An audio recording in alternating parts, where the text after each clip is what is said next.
கர்த்தருடைய பரிசுத்த நாமத்திற்கு மகிமை உண்டாவதாக. இந்த காலை வேளையிலே உங்கள் அனைவரையும் ஆண்டவராகிய இயேசு கிறிஸ்துவின் இன்ப நாமத்தில் உங்களை அன்போடு வாழ்த்தி வரவேற்கிறேன்.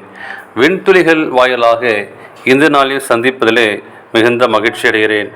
யாக்கோபு 1 அதிகாரம் 15 வாக்கியம் சொல்கிறது, பின்பு இச்சையானது கர்ப்பம் தரித்து பாவத்தை பிறப்பிக்கும், பாவம் பரிபூர்ணமாகும் போது மரணத்தை பிறப்பிக்கும். இந்த நாளின் செய்தியின் தலைப்பானது பாவத்திற்கு எதிரான யுத்தம். இந்த நாளிலே உலகத்தையே துன்புறுத்தி கொண்டிருக்கிற ஒரு கொடிய நோய், புற்றுநோய் என்ற வார்த்தை நம்மை நாளுக்கு நாள் அச்சுறுத்தி கொண்டு வருகிறது.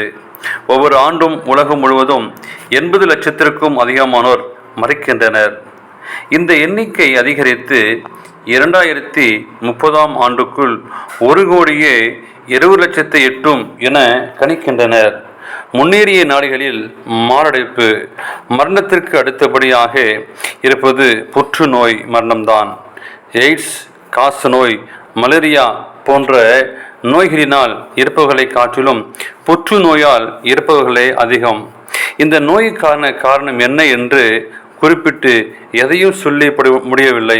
புகையிலை உபயோகித்தல், புகைப்பிடித்தல், கதிர்வீச்சினால் தாக்கப்படுதல், சுற்றுப்புற சூழல் மாசுபடுதல், இவைகள் தனியாகவோ அல்லது உடலில் ஏற்கனவே உள்ள அணுக்களின் குறைபாடுகளின் சேர்ந்தோ அல்லது பரம்பரையாக புற்றுநோய் ஒருவரை தாக்க வாய்ப்பு இருக்கிறது. அதிக அளவில் பெருகி வரும் வாழ்க்கை முறை மாற்றங்களும் இதற்கு ஒரு காரணம் என்கிறார்கள் மருத்துவர்கள். எல்லாவித புற்றுநோய்க்கும் ஒரே விதமான சிகிச்சை அளிக்க இயலாது. கதிர்வீச்சு சிகிச்சை, ஹீமோதெரபி, அறுவை சிகிச்சை ஆகியவற்றின் மூலம் பொதுவாக சிகிச்சை அளிக்கப்படுகிறது.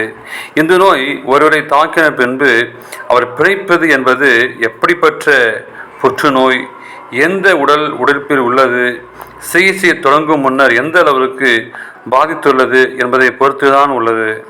சிறு குழந்தையிலிருந்து வயதானவர்கள் வரை எல்லா வயதினரையும் இந்த நோய் தாக்குகிறது. இந்த நோயின் தன்மையும் அபாயத்தையும் உணர்ந்த மருத்துவ உலகம் இதற்கு எதிராக யுத்தம் ஒன்றை ஆரம்பிக்க வலியுறுத்துகின்றனர். அது என்ன யுத்தம்? புற்றுநோயை குணப்படுத்துவதற்கான வழிமுறைகளை ஆராய்ச்சி மூலம் கண்டுபிடித்து அதை சிகிச்சை மூலம் செயல்படுத்தி இந்த நோயை முற்றிலும் அழிக்க பாடுபடுவதே ஆகும். விதமாக லட்சக்கணக்காரின் மரணத்தை தவிர்க்க முடியும். அன்பான பிள்ளைகளே, பாவம் என்ற புற்றுநோய் வயசம் இல்லாமல் எல்லோரையும் தாக்குகிறது. ஒவ்வொரு நாளும் அநேகரை நித்திய மரணத்திற்கு தள்ளி கொண்டு இருக்கிறது. இதற்கு எதிரான யுத்தம் ஒன்றை இயேசுவானவரின் இரத்தத்தின் மூலம் தொடுப்பட்டது. இதை ஏற்றுக்கொள்வதன் மூலம் பாவம், புற்றுநோய்க்கு விடுதலையும் நமக்கு நித்திய ஜீவனும் உண்டு. இயேசு கிறிஸ்துவின் இரத்தம் சகல பாவங்களையும் நீக்கி நம்மை சுத்திகரிக்கிறது. நாம் நம்மை ஒப்படைப்போமா? தேவன் தாமே உங்களை ஆசீர்வதிப்பாராக. ஆமேன்.